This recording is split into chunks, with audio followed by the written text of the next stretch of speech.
Monsieur Arnaud Viala. Merci Monsieur le Président. Ma question s'adresse à Madame la Ministre des Solidarités et de la Santé. Madame la Ministre, depuis des décennies, la France a fait le choix pour ses seniors, conformément au désir unanime de notre société, du maintien à domicile le plus longtemps possible et dans les meilleures conditions possibles.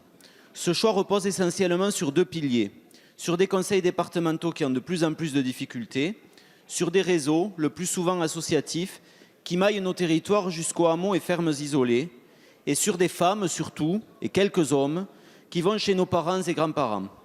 Les rangs de cette armée silencieuse sont composés de bons soldats, diplômés, formés, qui parcourent des centaines de milliers de kilomètres pour servir, soulager, écouter, soutenir. Ces soldats, ce sont nos aides à domicile. Aujourd'hui, ils traversent une crise sans pareille. Crise des vocations, puisque leurs gestionnaires ne parviennent plus à recruter. Et dans beaucoup de nos territoires, les plannings sont un véritable casse-tête. Crise de reconnaissance financière, statutaire, sociale, humaine.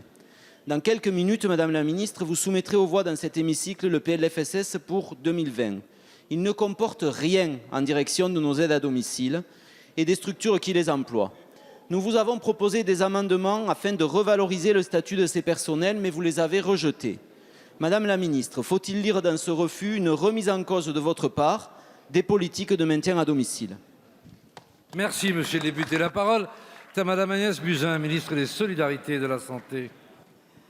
Merci, Monsieur le Président, Mesdames et Messieurs les députés. Monsieur le député Arnaud Viala, d'abord, merci de mettre l'accent sur ces professionnels. Ce sont des professionnels qui travaillent avec leur cœur.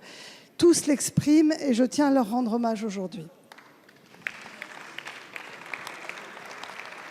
Ensuite, il est faux de dire que le PLFSS n'a aucune mesure pour les services d'aide à domicile, puisque 50 millions d'euros supplémentaires, alors que nous avions déjà débloqué 50 millions d'euros l'année dernière, visent à pouvoir revaloriser ces métiers et à aider les conseils départementaux. Mais bien sûr, ça ne suffit pas. Et comme vous le savez, j'ai missionné le 3 juillet dernier Madame la ministre Myriam El Khomri pour me faire un rapport sur l'attractivité des métiers du grand âge et de l'autonomie. Elle m'a rendu son rapport aujourd'hui. Ce rapport fait un constat.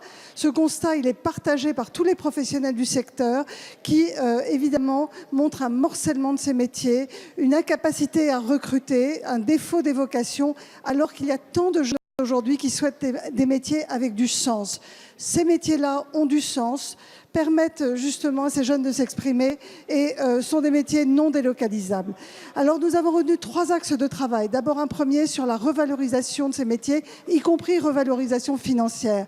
Le deuxième, c'est sur la formation initiale et continue qui doit être totalement revue. Et la troisième vise évidemment à avoir des budgets sur le long terme pour le maintien domiciliaire. Nous avons prévu avec la ministre du Travail, Muriel Pénicaud, de lancer une grande conférence sociale sur ces métiers du grand âge pour que leurs recommandations et la mise en œuvre de ces réformes soient intégrées dans le plan grand âge et autonomie et la loi qui sera votée en 2020. C'est un engagement très fort de ce gouvernement. Je vous remercie. Merci, Madame la Ministre. Monsieur le député Viala. Merci, Monsieur le Président.